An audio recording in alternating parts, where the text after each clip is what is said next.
COVID-19 in the Oval Office. U.S. President Donald Trump confirming he has tested positive for the coronavirus. With COVID-19 disproportionately affecting people of color, U.S. Senate Democrats call on Congress to fix racial disparities in health care. And 4 more dengue fever-related deaths strike St. Vincent and the Grenadines.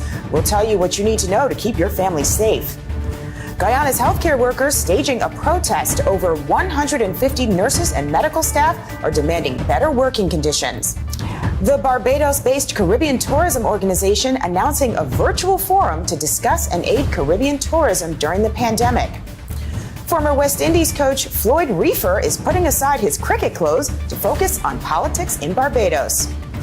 Anguilla is announcing the second phase of its reopening to the international community with strict COVID-19 safety guidelines. And new savage styles from Rihanna hit the runway. The Barbados-born megastar is opening up about her new lingerie line and how she's adjusting to life during the pandemic.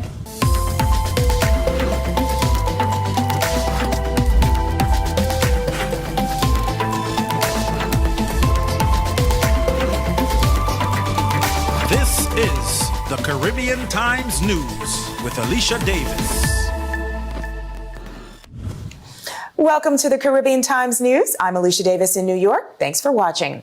We begin with our headline story, U.S. President Donald Trump testing positive for COVID-19.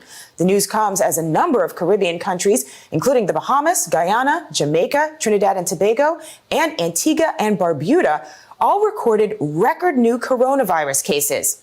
Mr. Trump, who for months has played down the seriousness of the virus, told a crowd just moments before the news broke that the end of the pandemic is in sight. Well, Trump and his wife, who also tested positive, will quarantine in the White House, forcing him to withdraw at least temporarily from the campaign trail only 32 days before the November 3rd election. Meanwhile, U.S. Senate Democrats are calling on Congress to fix racial disparities in health care. They say the disproportionate harm people of color have suffered during the COVID-19 pandemic serves as a, quote, appalling reminder of the deep inequities of the American healthcare system. Research shows that Black people are dying from COVID-19 at 3 to 4 times the rate of whites. It also notes that COVID-19 accounts for 20% of all deaths among Latinos. And now to another deadly disease impacting the Caribbean. 4 more people have died from dengue fever in St. Vincent and the Grenadines. This as the number of confirmed cases of dengue fever has surged to 432. The health ministry is reminding the public that the fight against dengue fever is a shared responsibility, and the public can help reduce the risk of people being infected.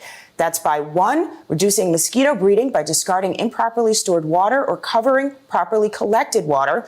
2, reducing rubbish and overgrown bush. 3, wearing light-colored clothes with long pants and long sleeves. 4, using insect repellent and mosquito nets to prevent mosquito bites. And 5, opening homes to allow increased effectiveness of fogging by the Vector Control Unit. Former West Indies coach Floyd Reefer is putting aside his cricket clothes to focus on politics. The former coach will contest Barbados' St. George North constituency on the main opposition Democratic Labour Party ticket. Prime Minister Mia Mottley has already indicated that voters in the St. George North constituency will go to the polls later this year to elect a new parliamentary representative. Reefer will face Tony Moore, who is currently the General Secretary of the Barbados Workers' Union. Now, coming up on the Caribbean Times News, Guyana's healthcare workers protest their working conditions, and Barbados-born megastar Rihanna takes you behind the scenes of her latest fashion show. That and more just ahead. Stay with us. Since the coronavirus, global travel seems risky, but with Promo Caribbean, you don't have to worry. Our COVID-19 alerts feature, coupled with our comprehensive travel guide featuring over 20 countries, contains all you need to keep updated and safe during the pandemic. Whether it's Belize, Barbados, Haiti, or Guyana, our travel guide has all you need from safe places to eat, transport options, pharmacies, embassies, hotels, and Airbnbs. Not feeling well? You could take the COVID self-assessment test on our app. If you happen to be in the Caribbean or are looking to travel during these uncertain times, then Promo Caribbean is going to be your best friend. Today more than ever, you need to stay informed and stay safe. With Promo Caribbean, you don't have to worry. We've got you. Download the app from the App Store or Play Store now. For the latest in Caribbean culture, news, sports, and entertainment, tune in to Carib Vision. We keep you up to date on developments in your region. Carib Vision. We broadcast across the Caribbean, in the New York tri-state area, Canada, and Europe.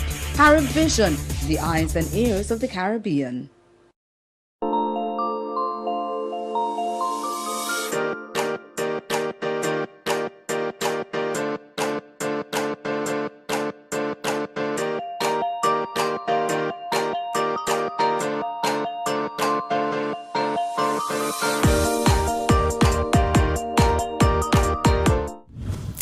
Welcome back to the Caribbean Times News. And Guyana's healthcare workers staging a protest. More than 150 nurses and medical staff are protesting for better working conditions, increased risk allowance, and salaries to be paid on time. The Guyana Public Service Union is warning that the protests could intensify. That's even as the management of the Georgetown Hospital threatened disciplinary action against staff if they did not return to work. When asked about the workers' concerns, here is what Guyana's president had to say. Have you seen any request that is unreasonable? I have seen requests that are outside of the scope of what the country can afford. For example, I've seen requests for duty-free across the board, it seems, right? For nurses, I've seen... After 6 years of service. Well, then you can go to all categories of workers. We can't look, you see, when you're running a country and you're running a system, you can't only look at one category of workers. You have to look at a broad spectrum, because what you do in one category will affect what you do in another category. We are committed to ensuring that the prospects of workers are better. And by the end of this 5 years, I can assure the nurses, the doctors, the farmers, everyone would understand the full impact and positive impact of what we have on in the manifesto for them and their families. But Mr. President, you're saying that you're spending money, almost $100 million in wages for the President and the Prime Minister, also on the inflation on our states without any problems. So hold a second. That's the argument. Hold a second. Hold a second. Let me get this straight. They're saying that we're spending $5 billion on the reopening of sugar, and that is the justification for their action. They're saying that where was the solidarity when more than 7,000 sugar workers were sent home? What was the situation then? Where was the solidarity when almost 1,000 bauxite workers lost their jobs? So are you saying that the government, and you have to, there was no socio-economic analysis of the impact of the closure of the estates? We forget that. We're missing that question. We don't want answer to that anymore. We understand, you can see, you can physically see the socio-economic impact of the closure of the estates in those communities. And we can't have apologies for bringing back those jobs, creating those jobs. Similarly, we can't have apologies for the subsidies we're going to put and the efforts we're going to put into bauxite or we're going to put into mining. Then I heard the budget is a private sector budget. How do we create growth? How do we create employment? How do we create opportunities? So those are the type of narrative that I find to be convenient and divisive, if I put it that way. in vehicles for yourself and the Prime Minister? Well, I know that there is a block figure, and I'm going to give you the analysis very shortly. I have asked Minister Indar to add up how much money was spent on vehicles on the APNU AFC. There is only one block figure for vehicles in the budget, $95 million. Not only for it's not only for President, it is for the government services. Because right now we have ministers who don't have access to vehicles. How are they going to move around? We have technical people who don't have access to vehicles. We have the entire DPI, not DPI, the press team. They're borrowing a vehicle from Office of the President now. How do we cover events? The question is, what happened with the hundreds of millions of dollars running into almost $500 million that was spent on vehicles over the last 5 years? What has happened to those vehicles? Where are those vehicles, and how has these vehicles been destroyed to the extent that they are today? That is a better question. Thank you very much. Now to a forum to aid the Caribbean tourism industry. The Barbados-based Caribbean Tourism Organization says it's partnering with the world's leading international tourism agency and other influential organizations for a 2-day forum. It's part of a program to help the region's tourism sector rise to the challenges that have been posed by the coronavirus pandemic. The United Nations World Tourism Organization, the global market research firm Euromonitor International, and the University of the West Indies are among the groups collaborating on the virtual event to be held October 14th and 15th. And speaking of events, Rihanna is giving you a front row seat for her Savage X Fenty fashion show. The Barbados-born superstar is breaking the mold and taking the fashion industry by storm by streaming the show online. It's going to include a performance by Puerto Rico's Bad Bunny. It's going to feature stars like Lizzo, Bella Hadid, Willow Smith, and Demi Moore, all wearing her latest Savage styles on the runway. Here's Rihanna with a preview. The show has evolved so much since the first one in 2018. We started off our show in like an old armory, and it was really hot and sweaty. And we really only had limited resources to work with, but we made the best of it, and people really enjoyed just seeing a bit of inclusivity. And when we realized how much people appreciated something that we just sincerely wanted to do, we didn't know that we would have the response that we did. And so we took that and we said, this is going to be the core of what our brand stands for, because we do it already, we love it, we appreciate it, and to see people confirm and validate it, we didn't want to deny their access to our brand. And from now on, we're just going to keep expanding on the level of inclusivity, and every show has expanded on that ever since. And this time it's going to be nothing different. We're going to have an amazing show. We're going to have completely extreme levels of inclusivity, and we're going to have people feeling excited about just seeing something fun in the midst of a really dark, wild time. I'm happy to be a part of that. Give people a little bit of hope, excitement, and something fun to look at. It's really important for me to expand, to build, to evolve, to do things bigger, better, try new aspects of creativity. Very important for me. I get bored really quickly. So if I've done it, I'm already bored of it while I'm doing it. That's something, I don't know if it's a good thing or a bad thing, but I'm always like, what's next? What's next? I want something better. I want something different. How do we, it doesn't necessarily have to be bigger, but maybe it's deeper. Maybe we just go deeper and explore things that aren't being discussed. When casting the show, there are a lot of different aspects. So there are a lot of different mini categories that I have in my brain, because when it comes to being inclusive, you want everyone to be a part of that. So I always want to have my women of color. I want to have an array of women in the minority space and of our race and our people. I want to have representation in aspects that are outside of that, where women aren't usually projected as sexy, but they are. They're sexy, and they need to know that. They need to be validated about that, no matter what size they are. I'm so focused on that, and making women, and not just women, but everyone feel invited, welcome. Savage is a home, it's a hub, and it's a safe space for everyone. And we will have more from Rihanna, including how she's adjusting to life during the pandemic, coming up after the break. Stay with us. Mac Shack, New York, dedicated to providing a unique dining experience by offering classic, seasonal, and modern creative macaroni and cheese flavors. Find their locations at macshacknewyork.com.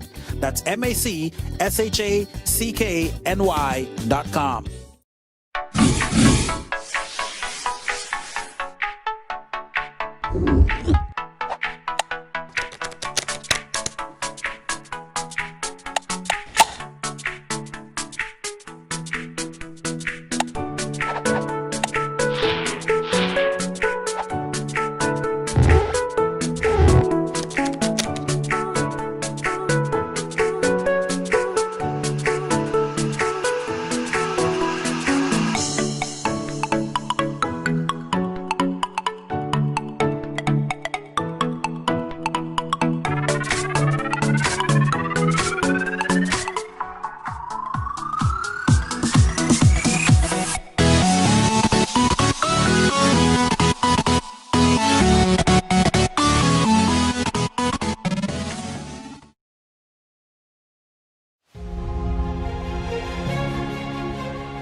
And welcome back to Caribbean Times News and our preview of Rihanna's Savage X Fenty show.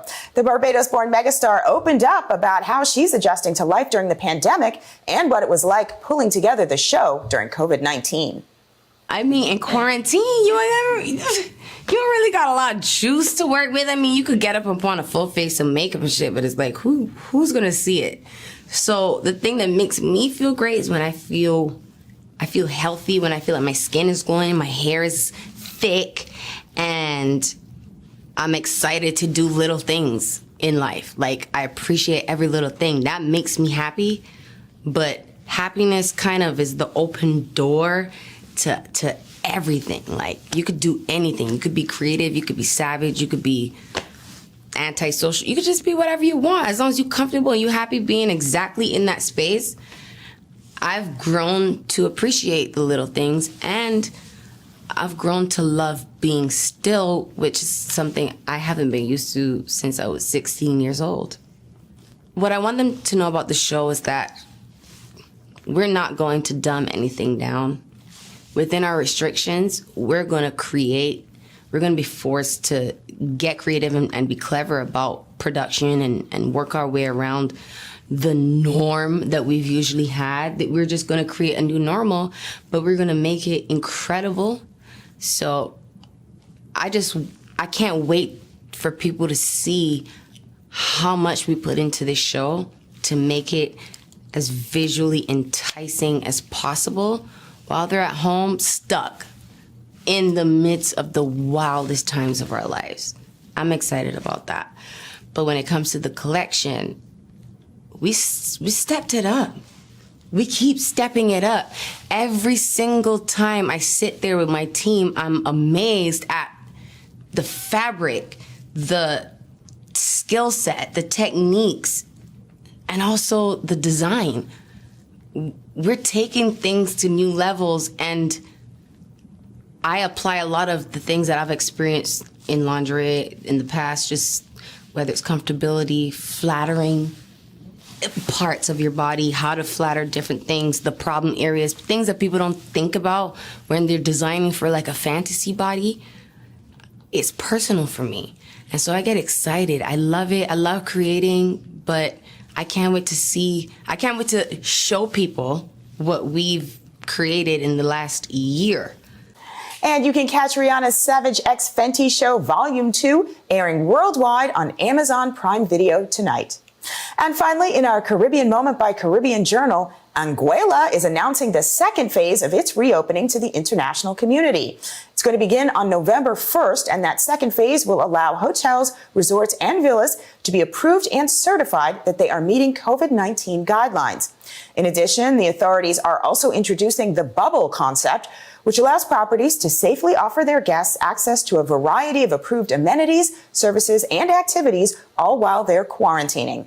The island currently has the classification of very low risk for COVID-19 from the Centers for Disease Control. And that does it for this edition of the Caribbean Times News. To all of our viewers all across the Caribbean and all around the world, thank you for watching and have a great weekend.